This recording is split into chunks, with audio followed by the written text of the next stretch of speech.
کو اللہ تعالی عمل کی توفیق عطا فرمائے۔ 10 محرم عاشورہ کا دن آنے والا ہے، اس حوالے سے آج بہت اہم باتیں کرنے کا ارادہ تھا۔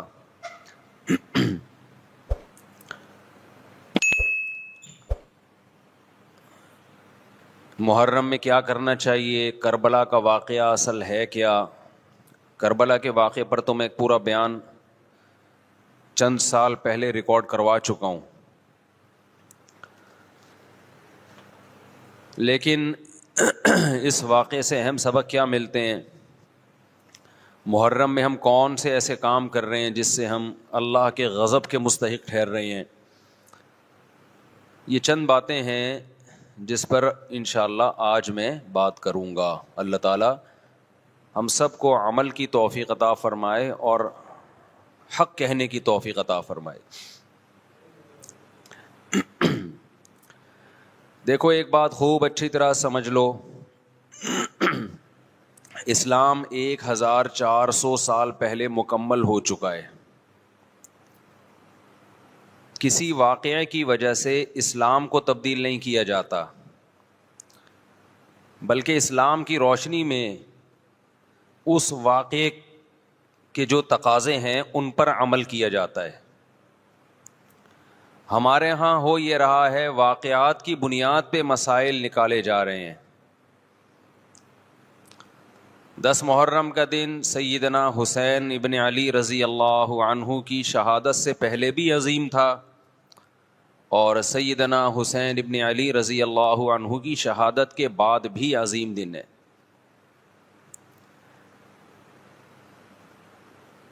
آج آپ نے ایک نعرہ بہت سنا ہوگا کہ جی اسلام میں فرقہ واریت نہیں ہے، ہم کسی فرقے سے نہیں ہیں۔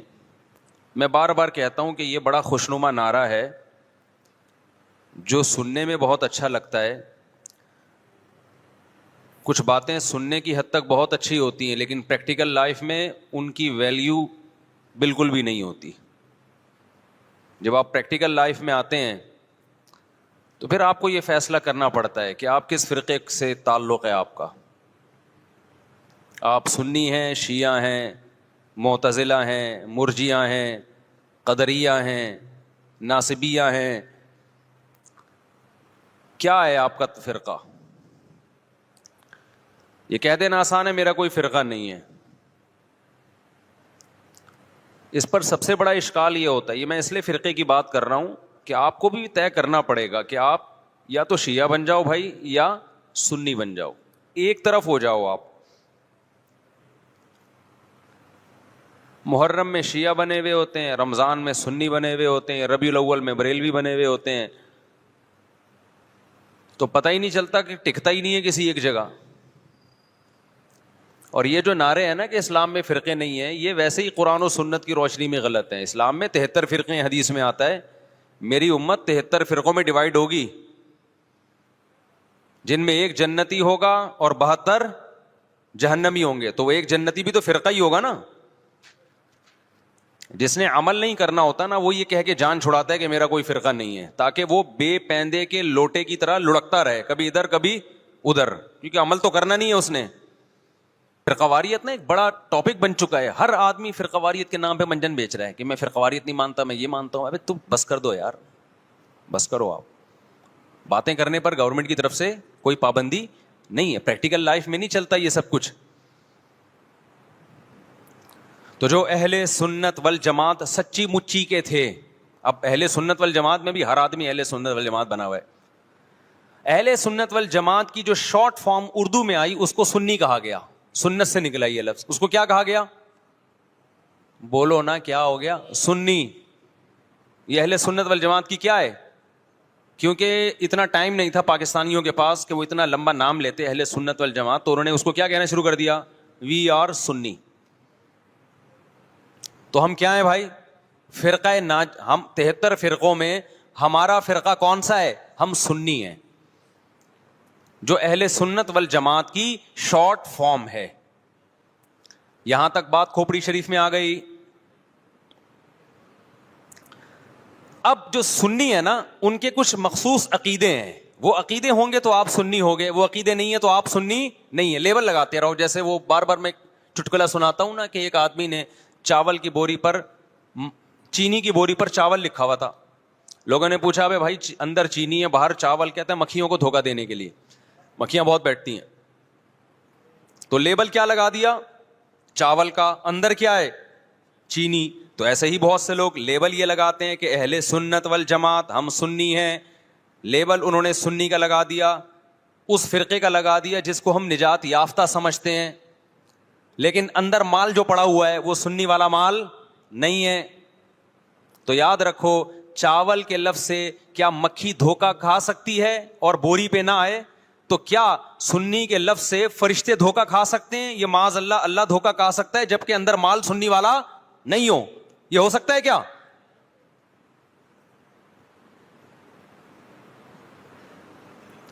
تو اس لیے میں کہتا ہوں آپ ایک چیز ہو جاؤ, یا سنی ہو جاؤ یا شیعہ ہو جاؤ یا کچھ اور ہو جاؤ.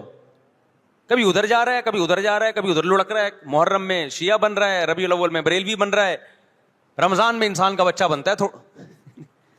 میں یہ نہیں کہہ رہا کہ بریلوی انسان کے بچے نہیں ہیں, یعنی رمضان میں ایسا لگے گا جیسے بہت نیک آدمی. تراویح میں پہلے 3 دن دیکھو نا آپ. ابھی تو میں یہ بات ہی نہیں کر رہا کون جنتی کون جہنمی کون غلط کون صحیح, ابھی تو میں صرف یہ بتا رہا ہوں کہ اسلاف نے 73 فرقوں میں سے جو ایک جنتی ہوگا اس کو ایکسپلین کیسے کیا ہے. اگر بریلوی اس پہ پورے اترتے ہیں تو بھائی وہ جنتی ہیں, میں کسی کو جہنمی جنتی نہیں کہہ رہا, میں تو ایک کرائٹیریا بتا رہا ہوں. ہو سکتا ہے میں نہ اترتا ہوں, بریلوی بھائی پورے اترتے ہوں, شیعہ لوگ پورے اترتے ہوں. کسی ایک کو میں یقینی طور پہ نہ جنتی کہہ رہا ہوں نہ جہنمی, میں تو کہہ رہا ہوں کہ آپ فیصلہ کرو کہ آپ ادھر ہو یا ادھر ہو, درمیان میں نہ لٹکو. ایسا نہیں ہو سکتا ایک ٹانگ جہنم میں ایک ٹانگ جنت میں آپ کی, یا تو پورے ادھر جاؤ گے یا پورے ادھر جاؤ گے. کھوپڑی شریف میں بات آ رہی ہے کہ نہیں آ رہی ہے؟ تو نبی صلی اللہ علیہ وسلم نے فرمایا جنتی فرقے کی علامت ما انا علیہ و اصحابی, جس پر میں اور میرے صحابہ ہوں. اب نبی اور نبی کے صحابہ کس طریق پر تھے, کس ٹریک پر تھے؟ اس کو امام طحاوی رحمہ اللہ تعالی جو حنفیہ میں بہت بڑے محدث گزرے ہیں, امام ابو حنیفہ کے شاگردوں کے شاگردوں کے شاگردوں میں تھے, انہوں نے اس دور میں ایک کتاب لکھی عقیدہ طحاویہ کے نام سے, اور اس میں اہل سنت والجماعت کے عقائد اور ان کی بنیادی عقیدوں کو ایکسپلین کیا. ایک متن لکھا جو پوری دنیا میں مانا گیا, اور پوری دنیا کے علماء کا اتفاق ہوا کہ اہل سنت والجماعت میں داخل ہونے کے لیے ان عقیدوں کا ہونا ضروری ہے. اہل حدیث نے بھی مانا اس کو, اب اہل حدیث کی یونیورسٹی میں پڑھایا جاتا ہے, حنفیوں نے بھی مانا, مالکیوں نے بھی مانا, شافعیوں نے بھی مانا, حنبلیوں نے بھی مانا, سعودی عرب کی یونیورسٹی میں بھی پڑھائی جاتی ہے. وہ لکھنے والے اگرچہ حنفی تھے لیکن وہ جو عقیدے تھے وہ سب کے ہیں. وہ اس سے اہل سنت غیر اہل سنت سے کیا ہو رہے تھے, ان میں فرق ہو رہا تھا. سمجھتے ہو کہ نہیں سمجھتے؟ اس کتاب کا نام کیا ہے؟ العقیدۃ الطحاویہ.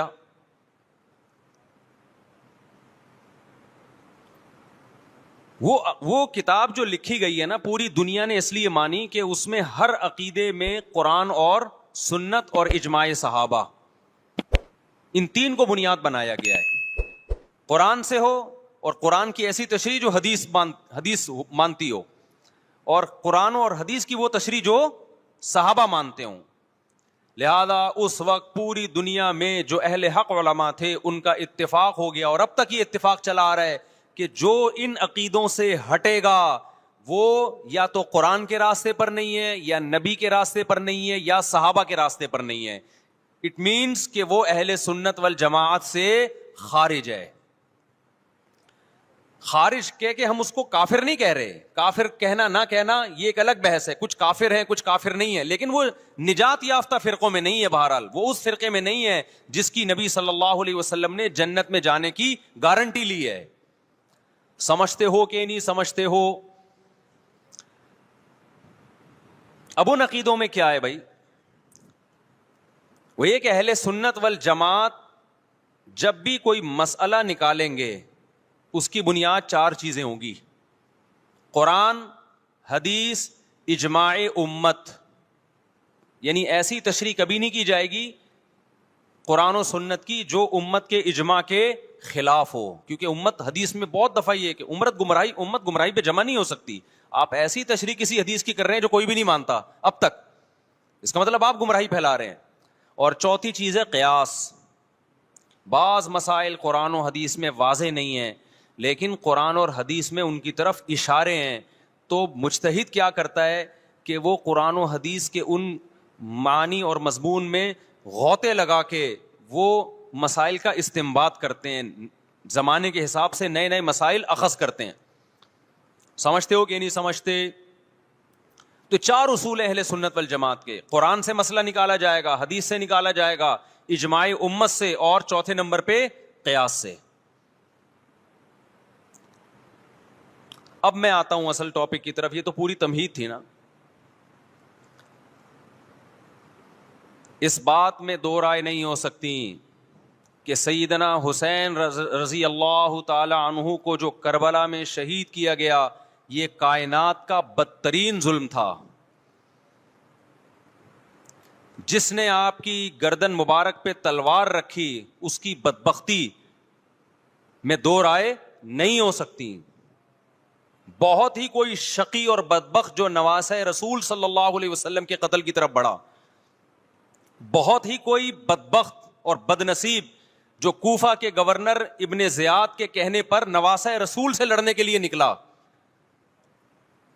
جو اس ظلم کو ظلم نہیں مانتا, وہ بھی اپنے آپ کو جہنم میں جانے کے لیے تیار کر رہا ہے. پھر کربلا میں ایک بڑا ظلم یہ ہوا کہ صرف سیدنا حسین ابن علی کو شہید نہیں کیا گیا, آپ کے ساتھ جتنے مرد تھے سب کو شہید کر دیا گیا. لیکن ہمیں پیغمبر صلی اللہ علیہ وسلم اور صحابہ کی سیرت میں کیا ملتا ہے؟ میں ایک آیت سے آپ کو سمجھاتا ہوں. مشرکین مکہ حضرت ابراہیم علیہ الصلاۃ والسلام کے نسب میں ہونے پر اور آپ سے محبت پہ بڑا فخر کیا کرتے تھے کہ ہم ابراہیم کی اولاد میں ہیں, ہم ابراہیم کے دین پہ ہیں.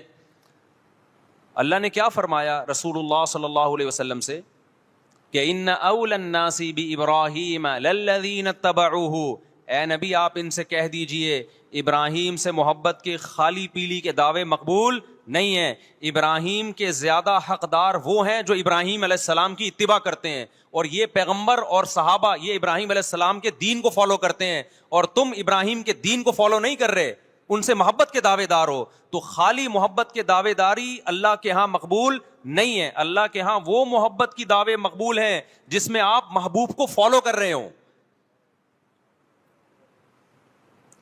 سیدنا حسین ابن علی رضی اللہ تعالی عنہ جو جنت کے جوانوں کے سردار ہیں, آپ سے محبت کا دعویٰ اس وقت مقبول ہوگا جب آپ سیدنا حسین کی سیرت کو فالو کریں گے. رونا پیٹنا ماتم کرنا یہ سیدنا حسین اور اہل بیت کی سیرت نہیں ہے.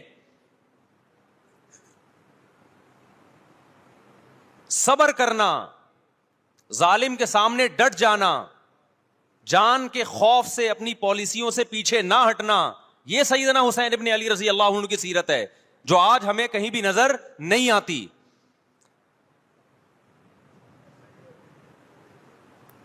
تو ہم نے بھائی دیکھنا ہے صحابہ کا طرز عمل کیا تھا. آپ بتاؤ صحابہ کو سیدنا حسین سے محبت تھی یا نہیں تھی؟